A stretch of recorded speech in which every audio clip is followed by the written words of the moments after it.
বন্ধুরা, কেমন আছো সবাই তোমরা? আজ আমি রান্না করব হাঁসের ডিম কষা।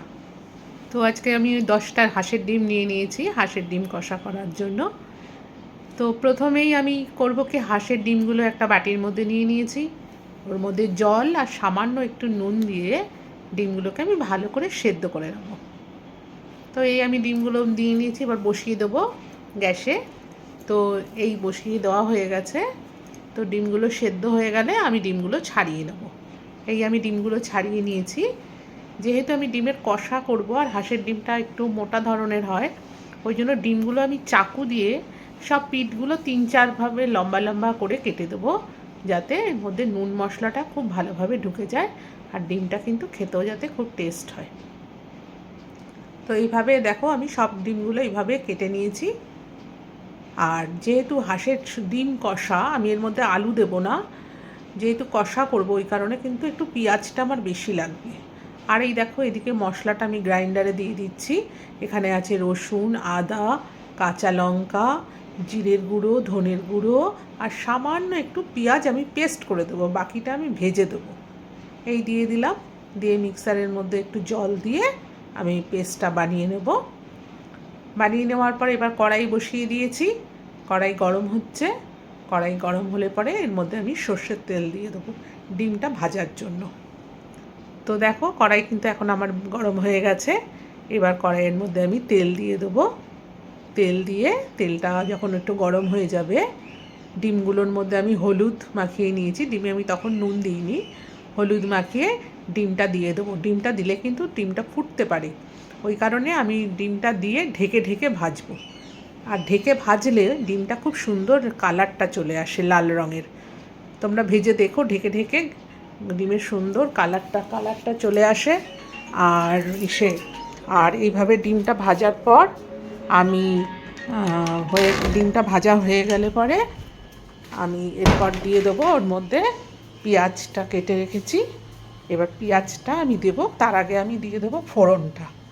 আমি জিরে, তেজপাতা, এলাচ, লবঙ্গ, দারচিনি ফোড়নের জন্য আমি রেখেছি। তো ডিমটা নামিয়ে নিয়ে ফার্স্ট আমি ফোড়নটা দেবো। আর বেশ খানিকটা পেঁয়াজ আমি কেটেছি, ঝিরিঝিরি করে কেটে রেখেছি। এরপর আমি পেঁয়াজটা দিয়ে দেবো। পেঁয়াজটা দিয়ে পেঁয়াজটা কিন্তু খুব ভালো করে আমি নাড়িয়ে চাড়িয়ে ভাজবো।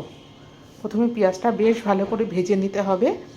ভেজে নেওয়ার পর তারপরে আমার যে মশলাটা করা আছে মিক্সারে, সেই মশলাটা আমি তারপরে দেব। এর সাথে আমি টমেটো অ্যাড করে দিয়েছি। টমেটো দিয়ে দেখো আমার পেঁয়াজটা ভাজা চলছে। তো এই ভাজা হচ্ছে পেঁয়াজটা বেশ, এখন কিন্তু পেঁয়াজটা আমার ভাজা প্রায় কমপ্লিট। এবার আমি মশলাটা দিয়ে দেবো।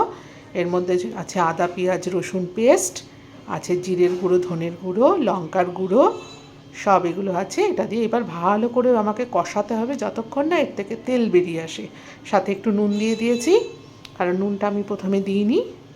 তো নুনটা দিয়ে ভালো করে কষাতে হবে। কষিয়ে যতক্ষণ না তেল ছাড়ছে ততক্ষণ গ্যাসটা কমিয়ে কখনো কখনো বাড়িয়ে এইভাবে আমাকে কষিয়ে নিতে হবে। আর এদিকে আমি যেহেতু ঠান্ডা জল দিই না, যদিও এতে খুব গরম কম অল্প জল লাগে, তবুও জলটা আমি গরম বসিয়ে দিয়েছি। এর ভাজা হয়ে গেলে এবার আমি অল্প করে একটু জল দিয়ে দেবো। জল দিয়ে তারপরে আমি ডিম কটা দিয়ে দেবো এর মধ্যে। দেখো মশলাটা আমার অলমোস্ট প্রায় ভাজা কষানো হয়ে গেছে, আর তেলও কিন্তু ছেড়ে দিয়েছে এর মধ্যে থেকে। এবার আমি জলটা দিয়ে দেবো। জলটা দিয়ে ডিমগুলো দিয়ে দেবো, কারণ রান্নাটা এবারে হয়েই গেছে, আর বেশিক্ষণের সময় লাগবে না, খুব শর্ট রান্না। দেখো জল দিয়ে দিলাম, জলটা দিয়েই আমি ডিমটাও দিয়ে দেবো। দিয়ে একটু সময় ঢেকে রাখবো, ঢেকে একটু ফুটিয়ে নেব। ফুটে উঠলে যখন, ঘন তো এমনিই হয়ে আছে, তো একটু গরম মশলার গুঁড়ো অ্যাড করে দেবো। দিলেই আমার রেডি হাঁসের ডিম কষা। রুটি, পরোটা, ভাত যে কোনো আইটেমের সাথেই কিন্তু ডিম কষা খেতে খুব ভালো লাগে। তাছাড়া ফ্রাইড রাইস, পোলাও এগুলো তো আছেই, যে কোনো আইটেমের সাথে হাঁসের ডিমটা যায়। তো এই আমার অলমোস্ট ডান হাঁসের ডিম কষা। একটু কাঁচা লঙ্কা দিয়ে দিয়েছি, যদি কেউ খায়, বা গার্নিশিংয়ের জন্য দেখতে বেশ ভালো লাগে। তো এই হয়ে গেল আমার হাঁসের ডিম কষা। কেমন হয়েছে তোমরা বলো। এই একটু, আর আমার রান্নাগুলো তোমরা দেখছো কেমন লাগছে একটু কমেন্ট করো প্লিজ। তো তাহলে আমি আরও উৎসাহ পাবো একটু করার। আমিও চেষ্টা করছি প্রত্যেক দিন তোমাদের জন্য কিছু না কিছু ভিডিও আপলোড করার। তো তোমরা প্লিজ একটু আমার সাথে থাকো, পাশে থাকো। টাটা।